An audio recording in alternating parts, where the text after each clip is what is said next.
Hello guys and welcome, my name is Phoenix and today we're going to talk about Kisat Dur. You may have heard of it, you may have not.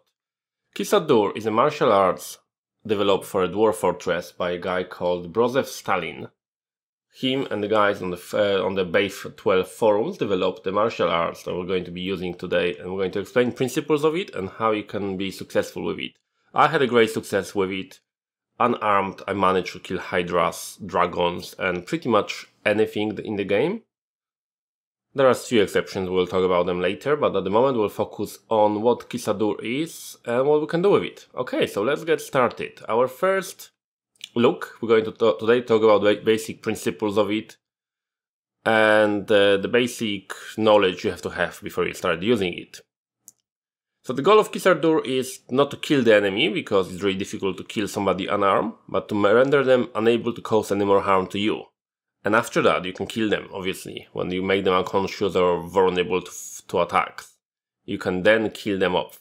But the basic principle is to strike them and cause them to fall down or be weakened and not be as much of a threat. So we have 5 basic strike zones.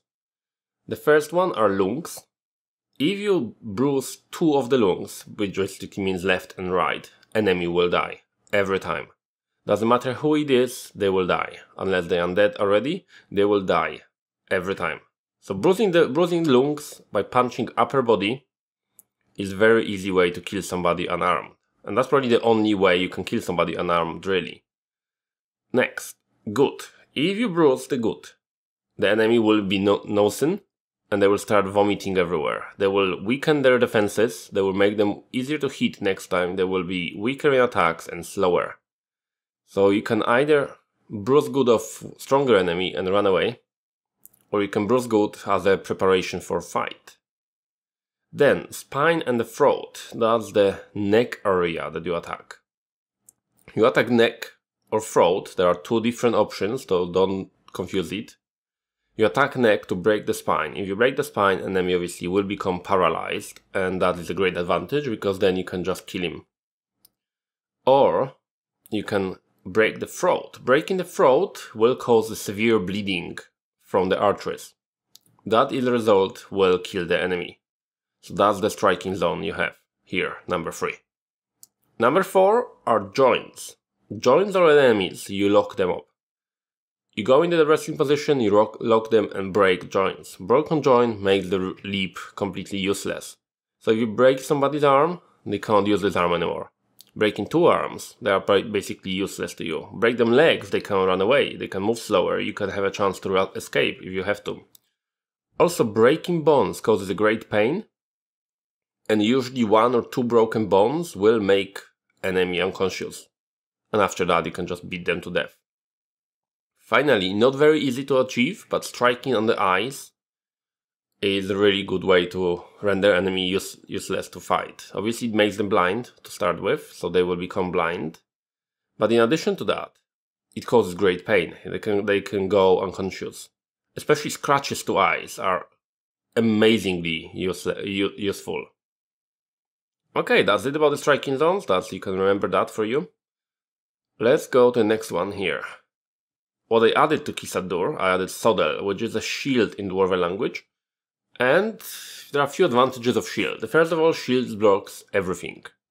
There is no way on earth you can dodge this dragon's fire, but you can block it with a shield. Even the wooden one, you can still block the dragon's fire, so any shield is better than not having a shield. There is no mischance of blocking. So as you have normally with the dodging, dodging skill compares how well you can dodge as opposed to an enemy's attack. Shield user skills just compares how often you can use shield. So if you have a high shield user skill, you can use it a lot. But if you have it low, it doesn't matter, you can use it every now and then, but every time you use it is a 100% chance of being successful. Finally, shield can act as a weapon. Your punches are not strong enough. Sometimes you will end up fighting enemies that you cannot beat to death with punches, like undead, for example. You cannot physically cause harm to them really punching them. I mean, you can, but it will take forever. Using the shield to strike their head will help you a lot in that fight. And it also has a fast attack. So you have different attacks in the game. different speed of attacks. Like punches are fast attack, swords are normal, and kicks and whips are slow attacks. So that's kind of important to know. So shield is classed as a punch when it comes to speed of the attack. So you are not losing on the speed during the attack. So you are not vulnerable to a faster attacks or counter attacks.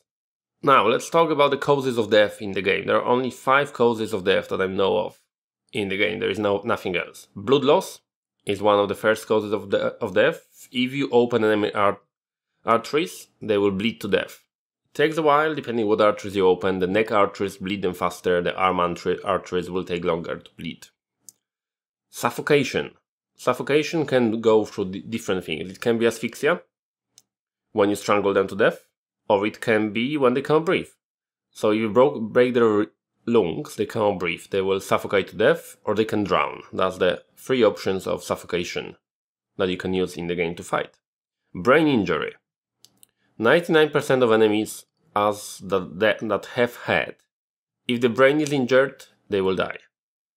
If you manage to penetrate the scalp and injure the brain, they will die 100% of the time. The same with decapitation. Decapitation obviously causes them to die straight away, immediately. There is no more fight. If you chop their head off, they will die. And bisection. Bisection is basically chopping the body in half, so chopping the lower and higher body apart from each other, or basically destroying their body as well. If you are super powerful, let's say Elephant Man, and you smash them in the chest and you break it to pieces, they will die as well, straight away. So that's it about the causes of death. We're going to talk about now the attacks. There are a few different basic attacks that I would like to cover before we start doing anything. Okay, now we are in the attack screen in here. Is me fighting the elf in the arena mode. So I want to show you different attacks. We have wrestle. Wrestling is basically grabbing arms and limbs and heads. So if you use you can use any body part to grab as well. So you can grab with your arm, you can grab with your leg even if you lay down. So let's go and say we're going to grab with the hand. Then you have other options of the body. So you can grab different body parts. And wrestle is opposed by the enemy wrestler. So if you're a better wrestler, you have more chances of grabbing enemy. They can still dodge, but you can oppose it with the dodging skill as well and with the wrestling skill. So the better wrestler you are, the better dodger you are, the least likely you are to be attacked by wrestling attacks. Then we have strikes. Strikes go to different body parts, as we talked about before. And when we go to any strike, you have different options. You have punch, which is your basic attack, is better than a kick. Punch is always better than a kick. They do the same damage pretty much, but the punches are faster. As you can see in here, punch is a normal strike, when kick is a slow strike. Even if you go to super fast strike, this will become a normal punch and they become fast. As you can see, is massive difference with the punch. Always punch rather than kick, unless enemy is already unconscious on the floor. Scratch is the attack using arms as well. It's the same speed, but causes cuts rather than bruising. Cutting is often better than bruising because it causes more pain. Cutting causes twice as much pain as bruising. So if you tear the muscle, it causes twice as much pain as when you bruise the muscle. Difference is as well, you punch a lot because bruising certain body organs causes them to become useless. And that's better for you than scratching them. And finally, biting. Biting is a special kind of strike, because when you go and bite enemy, you're going to latch on firmly. So now, biting from the strike becomes a wrestling move. As you can see in here, when you go to wrestling, you can now use the bite that you have hold of enemy with your teeth to shake them around and do things with them. So that's the basic attacks we have in the game. That's all there is to it, guys. There is nothing else you need to know at this very stage of the game. We're going to talk about the combinations of the attacks later on and how we can use it. But for now, I want to finish the episode in here. Next in the episode, we're going to talk about all the different combinations of techniques and how you can combine them together to make the best advantage of yourself. Thank you everybody for watching, and I will see you guys next time.